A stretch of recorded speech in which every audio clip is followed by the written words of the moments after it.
స్తోత్రమేసయ్య. ప్రియమైన దేవుని బిడ్డలారా, క్రీస్తు నామములో మీ అందరికీ సమాధానము కలుగునుగాక.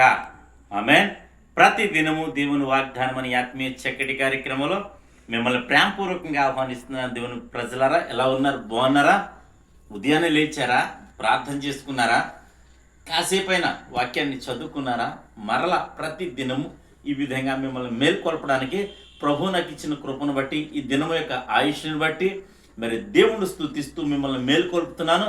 ప్రతి ఒక్కరూ మరి దేవునికి దగ్గరగా జీవించడానికి, దేవునితో నడవడానికి, దేవుని వాక్యాన్ని చదివి భక్తిలో కొనసాగడానికి, విశ్వాసంలో కొనసాగడానికి, ఆత్మలో బలపడడానికి మరి దేవుడు కృప చూపిస్తాడు కనుక ప్రతి ఒక్కరూ దేవుని దగ్గరగా జీవించాలని తెలియచేస్తూ మీరు మీ క్షేమం కోరుకుంటూ ప్రతి దినము దేవుని వాగ్దానం అని ఆత్మీయ చక్కటి కార్యక్రమంలో వాగ్దానాన్ని చదువుతున్నాను.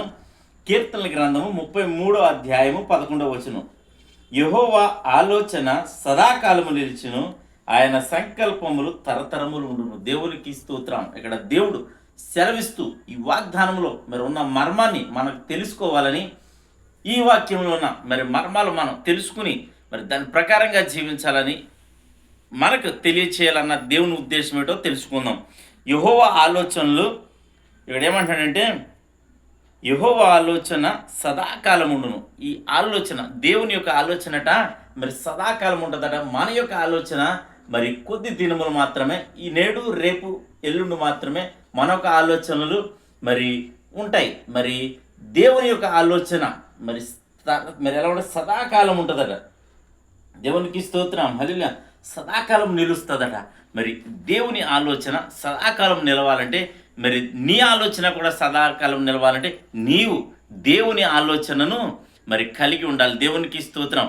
నువ్వు దేవుని చేత ఆలోచింపబడి దేవుడు నీకు చెప్పిన ఆలోచన బట్టి నువ్వు నడుచుకోవాలి. అప్పుడే మరి నీ యొక్క ఆలోచన కూడా మరి సదాకాలము మరి నిలుస్తుంది. ఇక్కడ మరొక చోట ఉంటుంది, వారి సంకల్పములు నాడే నశించును. అంటే ఏ రోజు అయితే మనము సంకల్పిస్తామో భక్తిహీనతగా ఉండి మరి ఆ రోజే మన యొక్క సంకల్పాలు నశిస్తాయట. అయితే దేవుని సంకల్పములట తరతరములు ఉంటాయట.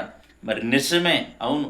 మనం దేవునికి వ్యతిరేకంగా జీవించి మనం ఏది సంకల్పించినా, ఏది ఆలోచించినా మరి నాడే ఆ రోజే నశిస్తుంది. కానీ మరి దేవుని యొక్క ఆలోచన, దేవుని యొక్క సంకల్పములు మనం గుర్తిరిగి ఆయన చేత బోధించబడి మరి మనం ఒక సంకల్పించిన ఆలోచన చేసిన మరి అది ముందుకు సాగుద్ది, తరతరములు నిలుస్తాయి కనుక మరి ఇవి మనం పొందుకోవాలంటే మరి దేవుని కలిగి దేవునికి దగ్గరగా జీవించడమే మన యొక్క పని కనుక మరి దేవునికి దగ్గరగా జీవించి దేవుని యొక్క ఆలోచనలు, దేవుని యొక్క సంకల్పాలు పొందుకునే కృపను దేవుడు మనందరికీ ఇవ్వాలని దేవుడి మాటలు దీవించునుగాక. ఆమె ప్రార్థన చేసుకుందాం. స్తోత్రము తండ్రి, వందనాలు యేసయ్యా. ప్రతి దినము దేవుని వాగ్దానం అని ఆత్మీయ చక్కటి కార్యక్రమంలో తండ్రి మీరు ఇస్తున్న వాగ్దానం బట్టి నీకు స్తోత్రాలు. మీ యొక్క ఆలోచనలు సదాకాలం నిలుస్తాయని, మీ యొక్క సంకల్పంలో తరతరములు ఉంటాయని వాగ్దానం చేస్తున్నాం. అవును ప్రభా, మా యొక్క ఆలోచనలు ప్రభా ఆ రోజుకు మాత్రమే, మా యొక్క సంకల్పాలు ఆ రోజుకు మాత్రమే. తండ్రి నీ యొక్క ఆలోచనలు, నీ యొక్క తలంపులు, నీ యొక్క సంకల్పాలు తరతరములు సదాకాలం నిలుస్తాయని వాగ్దానం చేస్తున్నాం. అట్టి వాగ్దానం మేము పొందుకొని నీ చేత బోధించబడి నీ యొక్క ఆలోచన మేరకు మా జీవితాలు మార్చుకుని నడుచుకునే భాగ్యాన్ని మాకు దయచేయమని ప్రార్థిస్తున్నాను తండ్రి. నీకు స్తోత్రాలు.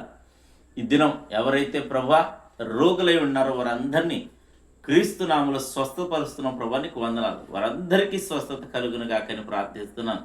ఎవరెవరైతే ప్రభు ఏ బలహీనతలున్నా, ఎటువంటి వెంటిలేషన్ మీద ఉన్న ప్రభా నా తండ్రి, నా చెప్పుకోలేని వ్యాధులు ప్రభా, అనేకమైన రకాలు నేను వ్యసనములతో బాధపడుతున్న ప్రతి ఒక్కరిని విడిపించమని ప్రార్థిస్తున్నాను తండ్రి. స్తోత్రాలు.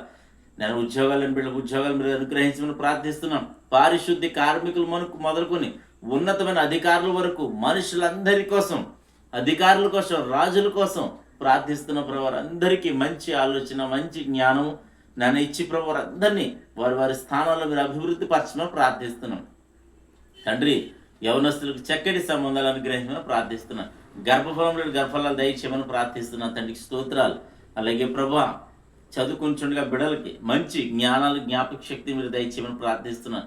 చదివించే కృపను, ఫీజులు కట్టే కృపను తల్లిదండ్రులకు మీరు దయచేయమని ప్రార్థిస్తున్నాను. అలాగే తండ్రి ఎవరెవరి అవసరతలు ఉన్న ప్రభు అందరికీ అవసరత తీర్చమని ప్రార్థిస్తూ ప్రతి ఒక్కరికి మీ మోక్ష మార్గమును నడిపించమని, నీ యొక్క భక్తిని, నీతిని, వెదికే కృపను ప్రతి ఒక్కరికి అనుగ్రహించమని ప్రార్థిస్తున్నాం. ఈ దినం ఎవరైతే మ్యారేజ్ బర్త్డే జరిపించిన బిడ్డలందరికీ క్షేమాన్ని, సమాధానాన్ని, సంవత్సరం అంతా దయకిరీడం వచ్చమని, మా గ్రామాన్ని, మా రాష్ట్ర, మా దేశాన్ని కాపాడమని, సరిహద్దుల్లో నెమ్మదిని దయచేయమని, ఈ దినాన్ని బిడ్డలు చేయి ప్రయాణాలు, ప్రయత్నాలు, రాకపోగలు సమస్తంలో మీరే తోడండి, మహిమ పొందమని క్రీస్తు నామములో అడుగుచున్నాం పరమ తండ్రి. ఆమేన్. ప్రతి ఒక్కరికి మరి ఈ యొక్క దినము వాగ్దానం మీరు పొందుకున్నారని నేను నమ్ముతున్నాను. ప్రతి ఒక్కరు ఈ వాగ్దానాన్ని మరల ఎత్తిపెట్టి ప్రార్థన చేయండి. దేవుని యొక్క ఆలోచన కలిగి ఉండండి. ముఖ్యంగా ఈ దినం ఎవరైతే మ్యారేజ్ బర్త్డే జరిపించారో మీ అందరికీ క్రీస్తు నామములో నా శుభాలు తెలియజేస్తున్నాను. దేవుడు నిన్ను, కుటుంబాన్ని బహుగా దీవించును గాక. ఆమేన్.